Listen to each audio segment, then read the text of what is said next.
తిరిగి BCN news కి స్వాగతం. శ్రీకాళహస్తీశ్వర స్వామి దేవస్థానంలో కార్తీక పూజలు ఘనంగా నిర్వహించారు. శ్రీకాళహస్తి పట్టణంలోని దేవస్థానానికి అనుబంధమైన వైష్ణవి పుష్కరిణిలో లక్ష దీపోత్సవాన్ని కనుల పండుగగా నిర్వహించారు. ఈ కార్యక్రమంలో శ్రీకాళహస్తి ఎమ్మెల్యే బొజ్జల గోపాలకృష్ణారెడ్డి, సతీమణి బొజ్జల రిషితారెడ్డి, దేవస్థానం డిప్యూటీ ఈవో ఎన్ఆర్ కృష్ణారెడ్డి దంపతులు పాల్గొని దీపోత్సవాన్ని నిర్వహించారు.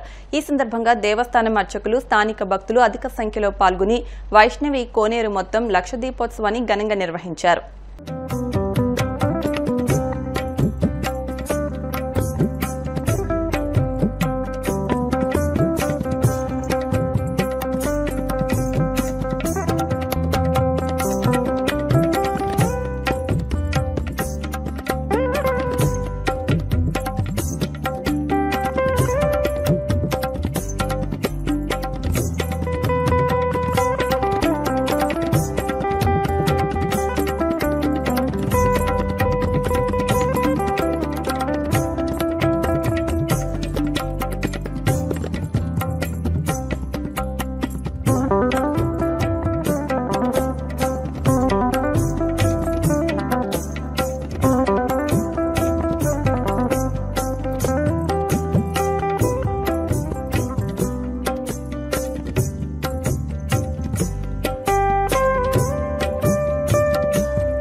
తిరుపతి జిల్లా గూడూరు పట్టణంలోని భువనేశ్వరి దేవి సమేత మూల స్థానేశ్వర స్వామి దేవస్థానం శివాలయంలో కార్తీక మాసం సందర్భంగా శివపార్వతులకు విశేష అలంకరణ నిర్వహించారు.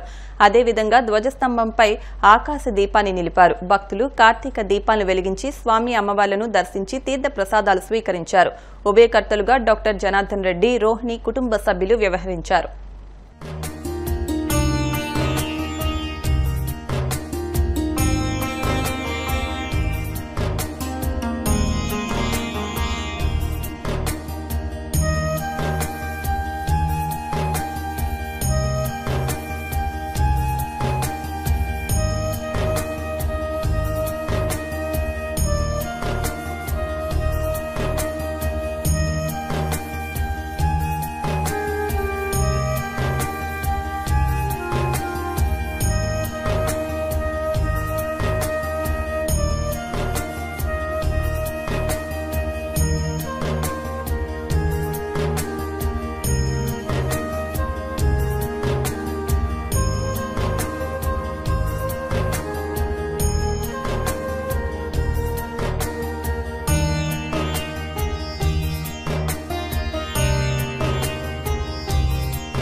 కేంద్ర రాష్ట్ర ప్రభుత్వాల ప్రజా వ్యతిరేక చర్యలను నిరసిస్తూ సిపిఎం ఆధ్వర్యంలో 14వ తేదీ నుంచి ప్రజాపోరు యాత్రను నిర్వహిస్తున్నట్లు ఆ పార్టీ ఏలూరు జిల్లా కార్యదర్శి వర్గ సభ్యులు ఆర్ లింగరాజు తెలిపారు.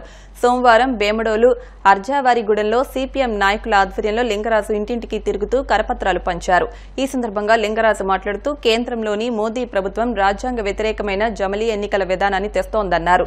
నిత్యావసర సరుకుల ధరలు ఆకాశాన్నంటాయని, రాష్ట్రంలో కూటమి ప్రభుత్వం ఉచిత ఇసుక ఇస్తానని నేటికి అమలు చేయలేదని, మద్యం పాలసీని మాత్రం ఆగమేఘాల మీద తీసుకొచ్చారని ఎద్దేవా చేశారు. ఇచ్చిన హామీలు నెరవేర్చుకుంటే ఈ నెల 14 నుంచి రాష్ట్ర వ్యాప్తంగా తహసీల్దార్ కార్యాలయ వద్ద ధర్నాలు చేస్తామని హెచ్చరించారు.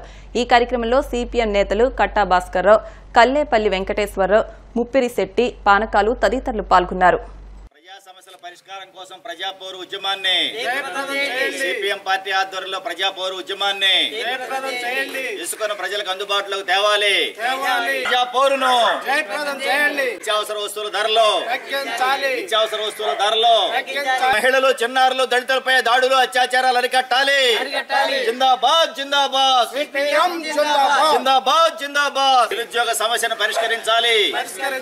నిరుద్యోగ సమస్యను టీచర్ పోస్టులను భర్తీ చేయాలి. టీచర్ పోస్టులను మహిళలు, దళితులపై అత్యాచారాలు అరికట్టాలి. మహిళలు, దళితులపై అత్యాచారాలు, ప్రజా సమస్యల పరిష్కారం కోసం ప్రజాపోరును సిపిఎం పార్టీ ఆధ్వర్యంలో సిపిఎం పార్టీ రాష్ట్ర కమిటీ ఆధ్వర్యంలో మొన్న 8వ తారీఖు నుంచి నెల 14వ తారీఖు వరకు రాష్ట్ర వ్యాప్తంగా ప్రజా సమస్యల పరిష్కారం కోసం కేంద్ర రాష్ట్ర ప్రభుత్వాల ప్రజా వ్యతిరేక విధానాలు నిరసిస్తూ ప్రజాపోరు కార్యక్రమాన్ని సిపిఎం పార్టీ ఇంటింటికి చేపట్టింది. ఇంటింటికి కరపత్రాలు పంచుతూ భీమడోల్లో, అజ్జవారిగూడెంలో ఈరోజు ప్రభుత్వాల యొక్క ప్రజా వ్యతిరేక నిర్ణయాలని మేము వారికి వివరిస్తున్నాము. ప్రధానంగా కేంద్ర ప్రభుత్వం జమిలీ ఎన్నికల పేరుతోటి మన రాజ్యాంగ వ్యతిరేకమైనటువంటి చర్యను ముందుకు తీసుకొస్తా ఉంది. దానికి పేరు నిధుల్ని పొదుపు చేస్తున్నామని చెప్పేసి డబ్బులు వేస్ట్ అయిపోతారని పేరు చెబుతా ఉంది. ఇది అత్యంత దుర్మార్గమైన విషయం. ప్రజాస్వామ్యాన్ని పరిరక్షించాల్సినటువంటి బాధ్యత కేంద్ర ప్రభుత్వం మీద, రాజ్యాంగం మీద ప్రమాణం చేసిన ప్రభుత్వం మీద ఉన్నది. అలాంటి ప్రజాస్వామ్యాన్ని కూనీ చేసే జమిలీ ఎన్నికలు అనేవి ప్రజలకి, దేశానికి, ప్రజాస్వామ్యానికి నష్టదాయని సిపిఎం పార్టీ భావిస్తూ ఉంది. నిత్యావసర వస్తువుల ధరలు విపరీతంగా పెరుగుతూ ఉన్నాయి. నిరుద్యోగం పెరుగుతూ ఉంది. మహిళల మీద, దళితుల మీద, చిన్నారుల మీద అత్యాచారాలు, దాడులు విపరీతంగా పెరిగిపోతున్నాయి. వీటన్నిటిని అరికట్టాల్సిన కేంద్ర ప్రభుత్వం కానీ, రాష్ట్ర ప్రభుత్వం కానీ చేష్టలు ఉడికినట్టు చూస్తూ ఉన్నారు. నిరుద్యోగం విపరీతంగా పెరిగిపోయింది. మరి ఒక్క ఉద్యోగం కూడా కేంద్ర ప్రభుత్వం ఖాళీలు చాలా విపరీతంగా ఉన్నాయి, వాటిని భర్తీ చేయట్లేదు. రాష్ట్ర ప్రభుత్వం టీచర్ పోస్టులు భర్తీ చేస్తామని చెప్పింది, మొదటి సంతకం పెట్టింది. కానీ ఈ రోజు వరకు దానికి దిక్కు దివాణం లేదు. అలాగే ఇసుకనే ఉచితంగా సప్లై చేస్తామని రాష్ట్ర ప్రభుత్వం హామీ ఇచ్చింది.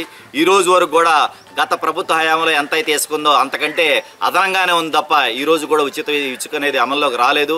ఇలాంటి ప్రధానమైన సమస్యలు, మద్యాన్ని విచ్చలవిడిగా బెల్ట్ షాపుల పేరుతో ఈ ప్రభుత్వం ప్రజానీకానికి నాణ్యమైన మద్యం ఇస్తా ఉన్నది. నాణ్యమైన మద్యం సంగతి దేవుడెరుగు. నాణ్యమైన మంచినీళ్ళు ఇవ్వండి, నాణ్యమైన విద్య ఇవ్వండి, నాణ్యమైన వైద్యం ఇవ్వండి, నాణ్యమైన రోడ్లు ఇవ్వమని మేము సిపిఎం పార్టీకి ఈ ప్రభుత్వం డిమాండ్ చేస్తూ ఉన్నాం. ఈ ప్రభుత్వం ఈ సమస్యల పరిష్కారం చేయకపోతే రేపు 14వ తారీఖున రాష్ట్ర వ్యాప్తంగా ఎంఆర్ ఆఫీసుల దగ్గర ధర్నాలు చేస్తామని ఈ ప్రభుత్వాన్ని తెలియజేస్తాం. మాజీ ముఖ్యమంత్రి వైఎస్ జగన్ హెచ్చరికలపై తిరుపతి ఎస్పీ సుబ్బారాయుడు స్పందించారు. తన విధులను తాను నిర్వర్తిస్తున్నానని సుబ్బారాయుడు పేర్కొన్నారు. తనపై నమ్మకంతోనే తిరుపతి జిల్లాకు ఎస్పీగా ప్రభుత్వం నియమించిందన్నారు. మంచి ఆశయంతో పనిచేస్తున్నానని చెప్పుకొచ్చారు. తనది రాయలసీమలోని అనంతపురం జిల్లా అని చెప్పుకొచ్చారు. చట్టపరంగానే పనిచేస్తున్నానని, రాజకీయ విమర్శలను పట్టించుకోవాల్సిన అవసరం లేదని అభిప్రాయపడ్డారు. ఇందాకనే మిమ్మల్ని అడిగాను, నేను రాజకీయాలు మాట్లాడదలుచుకోలేదు. నేను ఒక all India service, Indian police service సంబంధించిన అధికారిని. నేను నేటివ్ ఆఫ్ ఆంధ్రప్రదేశ్, అనంతపూర్ జిల్లా. నాకు వెంకటేశ్వర స్వామి దగ్గర సర్వీస్ చేయాలని ఒక మంచి ఆశతో ఇక్కడికి రావడం జరిగింది. ప్రభుత్వం నన్ను ఇక్కడ అపాయింట్ చేసింది. నేను తప్పకుండా చట్ట ప్రకారమే ఉద్యోగం చేయడం జరుగుతుంది. అందుకే నేను రాజకీయాలు మాట్లాడదలుచుకోలేదు. కేవలం ఈ కేసు విచారణ పూర్తయిందని చెప్పడానికి మిమ్మల్ని ఇక్కడ పిలవడం జరిగింది. తప్పకుండా చట్ట ప్రకారం నా విధి నేను నిర్వర్తిస్తాను. అన్నీ కూడా చట్ట ప్రకారమే. అంతర్వేదిలో కొలువైన శ్రీ లక్ష్మీ నరసింహస్వామి దేవస్థానంలో కార్తీక మాసం ప్రత్యేక పూజలను ఘనంగా నిర్వహించారు. కార్తీక మాసాన్ని పురస్కరించుకుని నిర్వహించిన నరసింహ సుదర్శన హోమంలో అయ్యప్ప భక్తులు అధిక సంఖ్యలో పాల్గొని తీర్థ ప్రసాదాలు స్వీకరించారు. తదనంతరం స్వామివారి ఆలయంలో అన్నప్రసాదం స్వీకరించారు. ఈ కార్యక్రమంలో భక్తులకు ఏ విధమైన అసౌకర్యం కలగకుండా క్యూలైన్, మంచినీటి సదుపాయం మొదలైన ఏర్పాట్లు చేపట్టారు.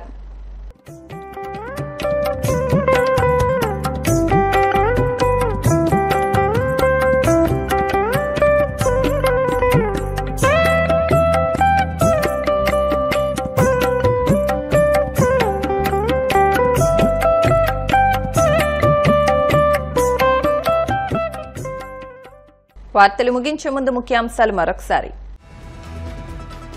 మాజీ సీఎం జగన్ అనాలోచిత నిర్ణయాలపై మంత్రి లోకేష్ సెటైర్లు. వేల కోట్ల రూపాయలు వృధా చేసి అప్పులు మిగిల్చారంటూ ఎద్దేవా.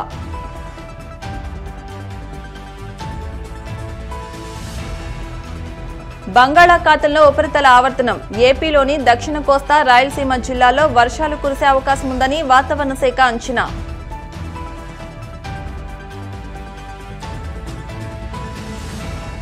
సూపర్ 6 హామీల సంగతేంటి? బడ్జెట్లో నిధుల కేటాయింపులు ఎందుకు చేపట్టలేదన్న మాజీ మంత్రి బుగ్గన.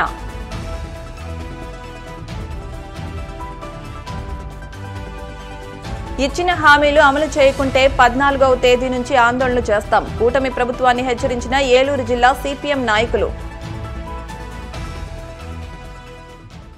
ఈ వార్తలు ఇంతటితో సమాప్తం. మరిన్ని వార్తల కోసం BCN digital YouTube channel, Facebook page follow అవ్వండి. అప్డేట్ వార్తల కోసం ప్లీజ్ సబ్స్క్రైబ్.